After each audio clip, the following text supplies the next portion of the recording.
Chers frères et sœurs, loué soit Jésus-Christ. Voilà, je reviens sur un sujet de la RDC. Voilà, il y a un phénomène qui est en train de se passer. La RDC est l'un des pays au monde qui autorise la peine de mort encore légale. Mais ça fait quand même depuis 20 ans. Depuis 20 ans aujourd'hui, on a appuyé pour la peine de mort. Donc, depuis 2003. La peine capitale, même si tu étais condamné, la peine capitale n'avait jamais été mutée en peine de prison à vie. Quand tu étais condamné à mort, c'était muté en prison à vie. C'était comme ça depuis 20 ans. Mais là, il y a quelque chose qui est en train de se passer encore à RDCC. C'est qu'on est en train de revenir à la peine de mort et on veut l'exécuter. Il y a des gens qui ont été condamnés à 24 personnes qui risquent d'être exécutés. Et là, le cardinal Fridolin Ambongo, qui est le président du symposium des conférences épiscopales d'Afrique et de Madagascar, et puis nous savons qu'il est aussi très actif en ce qui concerne les faits de société, et qui est revenu dans la position de l'Église, que l'Église catholique contre la peine de mort. D'ailleurs, Dieu tu le tuera pour l'Église catholique contre la peine de mort. Donc, il est en train de revenir à l'Église pour demander aux autorités congolaises, la dénoncer ça, qu'on doit arrêter la peine. Parce que franchement, nous ne pouvons pas dénoncer qu'au temps de Jésus, on a crucifié. Si au temps de Jésus, il n'y avait pas la peine de mort, les Juifs ne l'avaient pas dans leur loi, Jésus ne serait pas mort. On l'aurait mis en prison. Peut-être qu'avec le temps, la vérité allait sortir. Et puis là, elle allait se rendre compte que c'était une erreur. Il allait penser au courage. Mais parce que la peine, on a tué, parce que d'abord, la peine de mort résistait. Donc, moi, je rejoins un peu le cardinal Fridolin, là.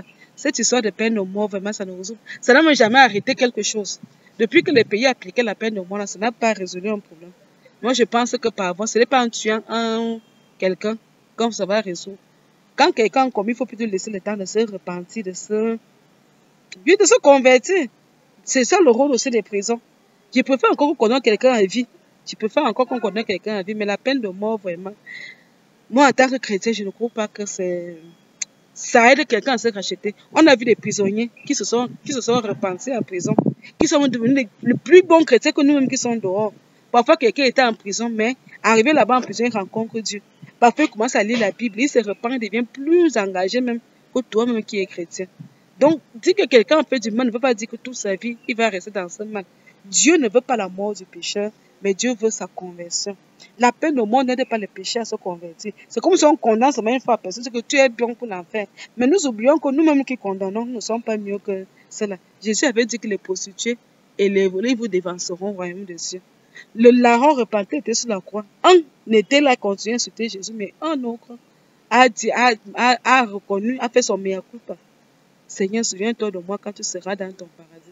Jésus lui a dit qu'aujourd'hui même tu seras avec moi au paradis. Il est au paradis actuellement. Bon, nous qui bavardons beaucoup là, combien d'entre nous peuvent assurer qu'ils seront au paradis? Combien d'entre nous peuvent assurer qu'ils seront au paradis? Quand quelqu'un fait, on lui laisse le temps de se repenser. C'est d'où le rôle de la prison. On l'enlève de la société où il nuit, parce que si c'est un bandit qui tue, ou bien il ne peut plus rester dans la société, sinon il devient nuisible. Si c'est un violeur, on a peur qu'il peut violer d'autres filles, qu'il peut aimer les enfants. On le met d'abord en état de nuit, on le met hors d'état de nuit, on le met dans la prison. C'est pour d'abord protéger la société. Mais maintenant, le but aussi, c'est que la personne se resocialise. Si la personne a commis une erreur, c'est pour que la personne puisse... Mais quand on dit que peine de mort, c'est qu'on ne donne même pas la chance aux prisonniers de se repentir. Je pense que les prisons ont été créées pour permettre que... C'est vrai que c'est une punition, mais c'est aussi pour permettre que personne ne se repentisse. Dieu ne veut pas la mort du pécheur, mais la repentance. Donc, moi, je suis d'accord avec l'Église catholique. Je suis d'accord avec le cardinal Fridolin Ambongo dans ce qu'il dit. Vraiment, la peine de mort n'est pas une solution. Vraiment que la peine de mort n'est pas une solution. Et puis, ne pensons pas toujours que nous sommes mieux que les autres. Non. Laissons toujours la chance à l'autre aussi. Dieu ne veut pas la mort. Même quand quelqu'un fait, il laisse le temps de se repentir. Si Dieu était aussi comme nous, c'est que beaucoup de personnes sont à mort sur terre. Là. Si Dieu était que dès que tu fais quelque chose, il te tue seulement. S'il continue à le faire, c'est que beaucoup de personnes sont... Parfois, nous qui condamnons ne sommes pas mieux que ces personnes-là. Laissons aux autres de se repentir. Nous donnons l'appel à la conversion, l'appel à la repentance. Donc, vraiment, la peine de mort, moi, je trouve que ce n'est pas une solution. Je pense que ce n'est pas une solution. Vraiment, pensons à ça. Et puis, quand les gens partent assister à ce genre, les gens, même quand Jésus mourait, il y avait les gens qui applaudissaient. Oh, c'est un bandit. Les gens qui le connaissaient, qui n'avaient jamais vu Jésus, entendent seulement que c'est un bandit. Beaucoup ont applaudi, beaucoup ont lancé des pieds à Jésus. Et aujourd'hui, beaucoup ont regretté parce que beaucoup sont convertis. Quand ils ont vu la manière qu'il est mort, dans quel contexte, même le soldat romain qui était le pied, on dit qu'il s'est repenti, que vraiment, cet homme était le Fils de Dieu. C'est au vu de tout ce qu'il a vu, comment Jésus est mort, comment il était sur la croix, il s'est repenti. Mais imaginez après un temps soit peu. Parfois, il pouvait être là parmi les bourreaux, parmi les gens qui ont insulté Jésus, mais sans savoir même qui était Jésus. Et puis, même, il y a les innocents qui sont en prison. Et même si quelqu'un n'est pas innocent, il y a les innocents qui sont en prison.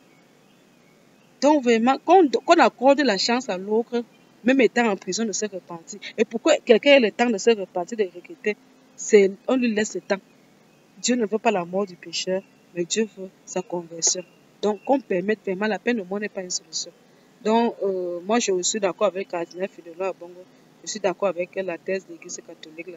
La peine de mort, vraiment, n'est pas une solution. Parce que si nous conduisons à condamner à mort, nous ne sommes pas donc différents des autres qui partaient au milieu des juifs comme partait là, c'est là. C'est pas un spectacle de voir quelqu'un qui est exécuté. Ce n'est pas un spectacle. Moi, dans tous les cas, je ne trouve pas en ce qui est bon là-bas. Moi, je prierais plutôt pour toutes ces personnes-là qui ont commis des crimes, pour qu'ils aient la chance de se repentir. Les prières pour le dire qu'on les exécute, moi, pour ceux qui se convainquent, mais qu'on les mette en prison, que justice soit faite, qu'ils soient en prison, mais qu'on leur laisse le temps de se repentir. Bon, c'est ce que je pense vraiment de cette histoire-là. Le Seigneur a dit, tu ne tueras pas. Voilà, donc laissons aux autres le temps de se repentir.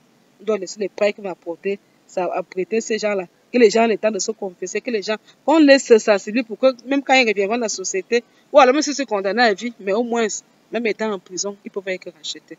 Je pense que même si quelqu'un a commis quelques crimes, il peut être racheté. Donc, ce que je voulais partager avec vous, en tout, le Seigneur Jésus-Christ.